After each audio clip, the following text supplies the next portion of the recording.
History facts کے موضوع دوستو السلام علیکم ناظرین اکرامی، کیا آپ جانتے ہیں انسان کی پیدائش سے پہلے اس دنیا میں کیا تھا؟ زمین و آسمان اور ان کے اندر کی چیزوں کی پیدائش کب اور کیسے ہوئی؟ جبکہ زمین کی جنبش کو روکنے کے لیے اللہ تعالیٰ نے پہاڑوں کی پیدائش کیوں کی؟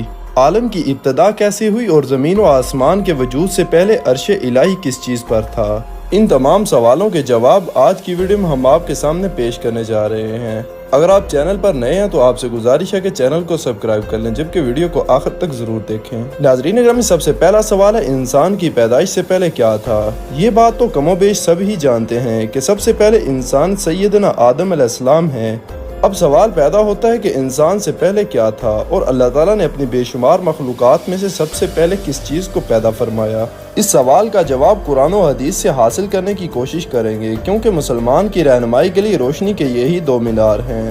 کیونکہ نبی کریم صلی اللہ علیہ وسلم نے ارشاد فرمایا کہ میں تمہارے درمیان دو چیزیں چھوڑ رہا ہوں، جب تک تم ان کو پکڑے رہو گے یعنی ان پر عمل کرتے رہو گے تو تم ہرگز گمراہ نہ ہوگے۔ ایک اللہ کی کتاب یعنی قرآن مجید اور دوسرے رسول اللہ صلی اللہ علیہ وسلم کی سنت۔ تو اس سوال انسان کی پیدائش سے پہلے دنیا میں کیا تھا، اس کا جواب بھی قرآن مجید سے پہلے حاصل کرنے کی کوشش کرتے ہیں۔ اللہ تعالیٰ نے سورہ ہود میں فرمایا، اور وہی ہے جس نے آسمانوں اور زمینوں کو 6 دن میں پیدا کیا اور اس کا عرش پانی پر تھا، یعنی آسمان و زمین کی پیدائش سے پہلے پانی مخلوق ہوا، جس کے بارے میں اللہ تعالیٰ نے فرما دیا، اور ہم نے پانی سے ہر جاندار اور چیز کو بنایا۔ جس کے بعد اللہ تعالیٰ نے سورہ حامیم سجدہ میں آسمان و زمین وغیرہ کی تخلیق کا ذرا تفصیل سے بیان کیا، جس میں اللہ تعالیٰ کا ارشاد مبارک ہے، کہہ دیجئے کیا تم اس ہستی کا انکار کرتے ہو جس نے زمین کو 2 دن میں بنایا اور تم اس کے شریک ٹھہراتے ہو؟ وہ رب ہے تمام جہانوں کا، اور اس نے زمین میں اس کے اوپر پہاڑ بنائے اور اس میں فائدے کی چیزیں رکھ دی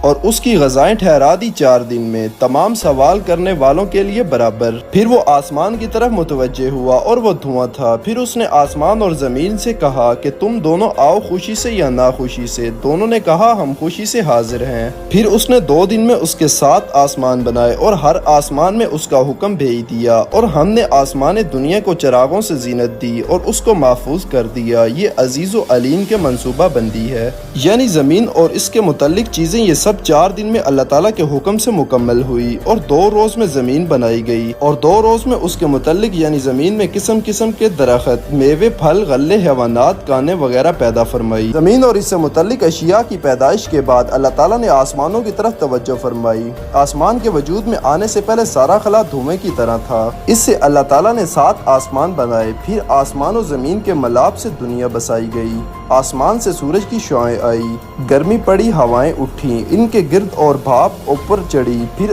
پانی بن کر مینا برسا، جس کی بدولت زمین سے طرح طرح کی چیزیں پیدا ہوئی۔ زمین و آسمان کے متعلقہ یہ سب کام اللہ تعالیٰ نے 6 دن میں مکمل فرمائے، جس کے بارے میں ارشاد باری تعالیٰ ہے، بے شک تمہارا رب اللہ ہے جس نے آسمان اور زمین کو 6 دن یعنی ادوار میں پیدا کیا۔ اس کے بعد زمین کی جنبش کو روکنے کے لیے اللہ تعالیٰ نے پہاڑوں کی پیدائش فرمائی۔ قرآن کریم کی ان بیان کردہ آیتوں سے معلوم ہوا کہ زمین پر اللہ تعالیٰ نے پہاڑ قائم فرمائے، جس کی وجہ حدیث میں بیان فرمائی گئی۔ حضرت انس رضی اللہ تعالیٰ عنہ سے روایت ہے، اللہ تعالیٰ نے جب زمین کو پیدا فرمایا تو ہلنے اور حرکت کرنے لگی۔ اللہ تعالیٰ نے پہاڑوں کو پیدا فرما کر زمین پر رکھا تو زمین کی حرکت بند ہو گئی۔ اسی طرح حضرت ابن عباس رضی اللہ تعالیٰ عنہما سے روایت ہے، اللہ تعالیٰ نے جب زمین کو پیدا فرمایا تو یہ جنبش اور حرکت کرنے لگی، تو اللہ تعالیٰ نے اس جنبش کو روکنے کے لیے پہاڑوں سے میخوں کا کام لیا۔ اگر اللہ تعالیٰ یہ انتظامات نہ فرماتے تو زمین ہمیشہ جنبش ہی کرتی رہتی۔ آپ ذرا تصور تو کریں کہ کسی جگہ زلزلہ آتا ہے تو اس وقت کیا حالت ہو جاتی ہے۔ موقع ملتا ہے تو لوگ جان بچانے کے لیے گھروں کو چھوڑ کر جنگل و بیابان میں نکل بھاگنے کی فکر کرتے ہیں، اور اکثر تو ایسا ہوتا ہے بھاگنے کا موقع ہی نہیں ملتا، لوگ سوتے سوتے لقمہ اجل بن جاتے ہیں۔ اگر اللہ تعالیٰ زمین کی جنبش روکنے کے لیے پہاڑوں کو اس پر قائم نہ فرماتے تو کیا ہوتا؟ اس کے بعد اب سوال آتا ہے کہ عالم کی ابتدا کیسے ہوئی؟ حضرت عمران بن حسین رضی اللہ تعالیٰ عنہ سے روایت ہے کہ یمن کے کچھ لوگ خدمت نبوی صلی اللہ علیہ وسلم میں علم دین سیکھنے کے لیے حاضر ہوئے۔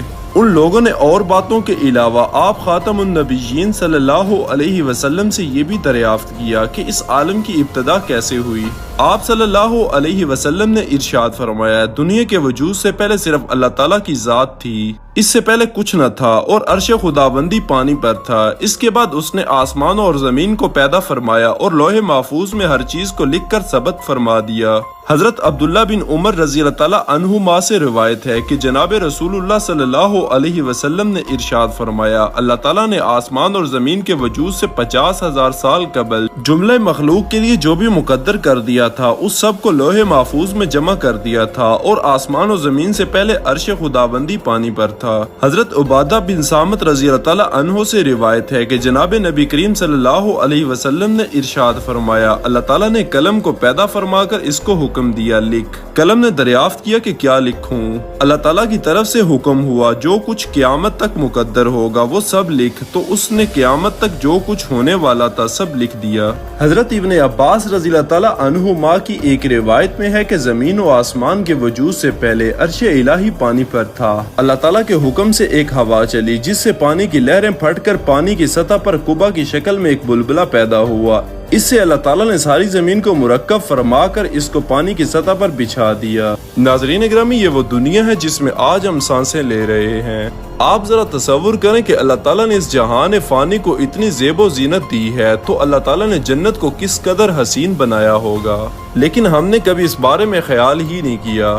اللہ تعالیٰ سے دعا ہے کہ اللہ تعالیٰ ہمیں اپنا شکر گزار بندہ بنائے۔ ناظرین اکرامی، آج کی ویڈیو ہم نے کوشش کیا کہ انسان کی پیدائش سے پہلے اس دنیا میں کیا تھا اس بارے میں آپ کو بتائیں، اور دنیا کی ابتدا کیسے ہوئی۔ اگر آپ کو ویڈیو اچھی لگی تو اس کو لائک اور شیئر، جبکہ چینل کو سبسکرائب کر دیجئے گا۔ آپ سے جلد ملاقات ہوگی کسی نئی معلوماتی اور تاریخی ویڈیو کے ساتھ۔ اللہ حافظ۔